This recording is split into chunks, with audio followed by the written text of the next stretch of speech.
జై గురుదత్త అందరికీ నమస్కారం. ఈరోజు మీకు హనుమాన్ రక్షా మంత్రం, ఇది సిద్ధి మంత్రం అనమాట. ఓకేనా. చాలా మంత్రాలు బాగా చదివి సిద్ధి చేసుకోవాలి. దీనికి ఒకటే ఒక రోజులో సిద్ధి అనమాట. హనుమాన్ సర్వరక్ష. సర్వరక్ష ఇది చాలా శక్తివంతమైన హనుమాన్ మంత్రము. బెంగాలీ విద్య మంత్రం ఇది. ఇది చాలా శక్తివంతమైనది. ఇది ఏ విధంగా చేయాలి, ఎట్లా చేయాలని చెప్తే ఒకటే ఒక రోజులో సిద్ధి. మీరు నెల రోజులు అట్లా కష్టపడాల్సిన అవసరం లేదు. కేవలం ఒకటే ఒక రోజులో సిద్ధి అనేది అవుతుంది. దీనికి 2 రకాల పద్ధతులు. ఒకటి 11 రోజులు, ఇంకోటేమో ఒకటే ఒక రోజులో సిద్ధి అనమాట. అది ఏ విధంగా చేయాలో పూర్తిగా చెప్తాను. జాగ్రత్త విని చేసుకొని మంత్రం కూడా చూపిస్తున్నాం, మీరు రాసుకోండి. ఓకేనా. కొన్ని మీకు మీరు చేసుకునేలాగా నేను చెప్తాను. లేదు మీరు నా దగ్గర స్వయంగా వచ్చి తీసుకొని నేర్చుకోవాలి అనుకుంటే మీరు రావచ్చు, అట్లేం లేదు. మీకు స్క్రీన్ మీద నెంబర్ ఇస్తా, ఫోన్ చేయండి, మాట్లాడండి. మీరు కలిసి తీసుకోవచ్చు. ఎలాంటి విద్య ఉన్నా నాకు తెలిసిన విద్య అయితే నేను నేర్పిస్తా. ఓకేనా. నాకు తెలియనిది తెలియదని చెప్పేస్తాను అంతే, ఇంకా వేరేది ఏం లేదు. అయితే ఈ విధి చెప్తాను, జాగ్రత్తగా వినండి. విని చెప్పిన విధంగా చేసుకోండి. ఇది స్వయం సిద్ధి రక్ష శాబార్ మంత్రం. ఇది హనుమాన్ మంత్రము, చాలా శక్తివంతమైంది. ఇది ఏం లేదు, ఫస్ట్ నోటెడ్ చేసుకోండి. మీరు అక్షర దోషం లేకుండా ఇది నోటెడ్ అనేది చేసుకోవాలి. ఓకేనా. చూసుకోండి, ఒకటికి 2 సార్లు కూడా మంచి చూసుకోండి. నోటెడ్ అయిందా లేదా చూసుకోండి, అక్షర దోషం ఉందా లేదా అని చూసుకోండి. ఫస్ట్ చూసుకొని మంత్ర సాధన అనేది చేయాలి. చేసే ముందు దత్తాత్రేయ స్వామిని ఖచ్చితంగా తలుచుకొని, అమ్మవారిని కూడా తలుచుకొని ఆయన ప్రార్థన చేసి అప్పుడు మంత్ర సాధన అనేది మొదలు పెట్టాల్సి ఉంటుంది. ఇది ఏదైనా సరే మన రాగి చెట్టు కింద, లేదంటే ఆంజనేయ స్వామి గుళ్ళైనా కూడా చేయొచ్చు. ఆంజనేయ స్వామి గుళ్ళ చేసుకుంటే ఇంకా చాలా బెటర్ ఉంటుంది. లేదా రాగి చెట్టు కింద అయినా సరే చేసుకోవచ్చు. ఈ నోటెడ్ అయిన తర్వాత రుద్రాక్షమాల తీసుకొని హనుమాన్ పేరు మీద ఒక దీపాన్ని వెలిగించి ఆయనకి 2 లడ్లు, 2 స్వీట్ పాన్లు పెట్టాలి. ఓకేనా. మిఠాపాన్ అంటారు కదా, ఆ మిఠాపాన్లు 2 లడ్లు పెట్టాలి. ఓకేనా. పెట్టేసి ఒక తమలపాకు మీద 2 ఇలాచీలు, 2 లవంగాలు పెట్టాలి. ఓకేనా. ఇది పెట్టేసి ఆయన పేరు మీద పెట్టాలి. పెట్టేసి మంత్ర సాధన అనేది చేయాల్సి ఉంటుంది. ఇది ఏ రోజు చేయాలయ్యా అని అంటే 11 రోజుల దీక్షనేమో ఏదైనా మంగళవారం కానీ శనివారం రోజు కానీ మొదలు పెట్టుకోవచ్చు. ఓకేనా. మంత్రం ఎంత చదివితే అంత శక్తి వస్తుంది. మీరు 11 రోజులు చేసుకుంటే మంచి శక్తి రావడం అనేది జరుగుతుంది. మీరు ఉపయోగించి చూడండి. మంత్రంతో మీకు తగ్గకుంటే నన్ను అడగండి. ఓకేనా. ఇది ఎట్లా వాడాలనేది కూడా అన్ని డీటెయిల్స్ అనేవి మీకు చెప్తా ఈరోజు. పూర్తి చేయండి ఫస్ట్. ఇది ఏం చేయాలంటే ఏదైనా మంగళవారం కానీ శనివారం రోజు కానీ ఆంజనేయ స్వామి పేరు మీద దీపం పెట్టి 2 లడ్లు పెట్టేసి 2 మిఠా పండ్లు పెట్టి ఒక తమలపాకు మీద 2 ఇలాచీలు, 2 లవంగాలు పెట్టాలి. ఓకేనా. పెట్టి అగరబత్తులు వెలిగించాలి. ఆయన పేరు మీద వెలిగించి ఏవైనా సరే పూలు తీసుకోవాలి. గులాబీ పూలు, మల్లెపూలు, ఏవైనా సరే. బంతి పూలు మాత్రం వాడొద్దు. బంతి పూలు కాకుండా మామూలుగా ఏవైనా సరే పూలు అనేవి వాడచ్చు. పెట్టేసేసి ఏం చేయాలంటే ఒక ఆసనం అనేది వేసుకోవాలి. ఏదైనా వేసుకోవచ్చు, బ్లాక్ తప్పించి వేరేది ఏదైనా సరే వేసుకోవచ్చు. రెడ్, వైట్, గ్రీన్ ఏదైనా సరే వేసుకోవచ్చు. లేదంటే ఆరెంజ్ అంటే ఆయనకి ఇష్టం కాబట్టి ఆరెంజ్ కూడా వేసుకోవచ్చు.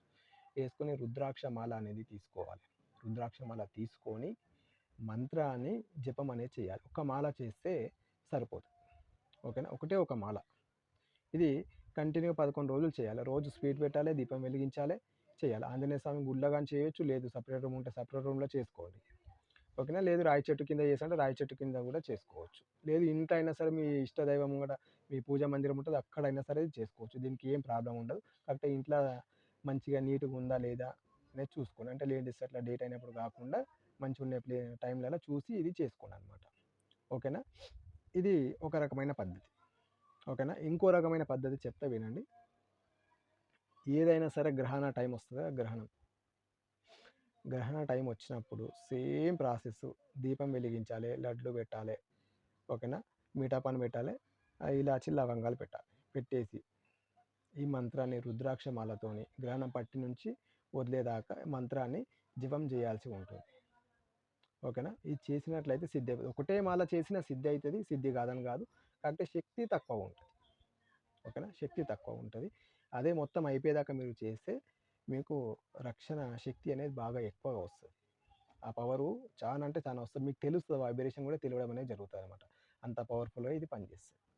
సిద్ధి అయిపోతుంది మంత్రం. తర్వాత దీన్ని ఉపయోగించుకోవచ్చు. ఏ విధంగా ఉపయోగించాలంటే ఎవరికైనా సరే గాలి ఉంది, లేదంటే ఎవరో ఏదో ప్రయోగం చేశారు, దిష్టి తాకింది, నజర్ తాకింది, అంటుడు ముట్టుడు దాటుడు తొట్టుడు ఇలాంటిది ఏదన్నా ఉండాలి. ఏది ఉన్నా సరే ఈ మంత్రం జస్ట్ ఒక 5 సార్లు మీరు నీళ్ళకు మంత్రించాలకు తాగిపియండి. 5 నిమిషాలలో అలా తగ్గిపోతుంది. 5 నిమిషాలు కూడా టైం పట్టేది, తగ్గిపోతుంది అనమాట. ఓకేనా. అదేవిధంగా ఈ మంత్రంతో ఇంకో సీక్రెట్ చెప్తాను, ఆ జాగ్రత్త వినండి. ఆ సీక్రెట్ ఏంటంటే ఎప్పుడైనా సరే మీరు ఉగ్ర సాధనలు చేస్తారు, చేయాలనుకునే వాళ్ళు వీళ్ళకి చాలా యూజ్ అవుతుంది. లేదు శ్మశానానికి పోతున్నాం, లేదంటే ఏదో వేరే పనుల మీద బయటకు వెళ్తున్నాం అంటే ఈ మంత్రాన్ని మీరు చదువుకొని మీ మీదనే మీరు ఊదుకోండి. లేదంటే ఒక తాడు తీసుకొని కట్టుకోండి. ఒక 5 సార్లు మంత్రించి ముళ్ళేసి కట్టుకోండి. లేదంటే ఒక నిమ్మకాయకి మంత్రించి మీ దగ్గర పెట్టుకోండి. ఓకేనా? పెట్టుకొని మీరెళ్ళండి. శ్మశానానికెళ్ళినా సరే ఈ మంత్రం మీ దగ్గర ఉన్నంత సేపు మిమ్మల్ని ఏం గూడా చేయయి. అక్కడున్న దయ్యాలు గానీ, శక్తులు గానీ ఏం గూడా చెయ్యయనమాట. అంత శక్తివంతమైన మంత్రం ఇది. మీరు డౌట్ ఉంటే ఈ మంత్రం సిద్ధి అయిన తర్వాత మీరు పోయి శ్మశానంలో కూర్చొని ఒక గీత గీసుకోండి రౌండ్‌గా. ఓకేనా? రౌండ్ గీత గీసుకొని ఆ గీతలో కూర్చోండి. కూర్చొని చూసుకోండి ఒకసారి. ఓకేనా? చూసుకుంటే మీకు అప్పుడు అర్థమైపోతది. ఆటోమేటిక్‌గా ఆ రక్ష అనేది మీకు తెలుస్తదనమాట. ఏది గూడా నిజం చెప్తున్నా మీరు ట్రై చేసి జూసుకోండి. ఈ విషయంలో అయితే ఖచ్చితంగా ఛాలెంజే. మీరు ట్రై చేసి జూసుకోండి. మీ దగ్గరికి ఏది గూడా రానే రాదు. ఆ గీత దాటి అసలు లోపలికి రానే రాదు. అంత రక్ష అనమాట ఇది. చానా శక్తివంతమైన రక్షా మంత్రము. దయచేసి చేసుకోండి. మీరు బాగుండండి.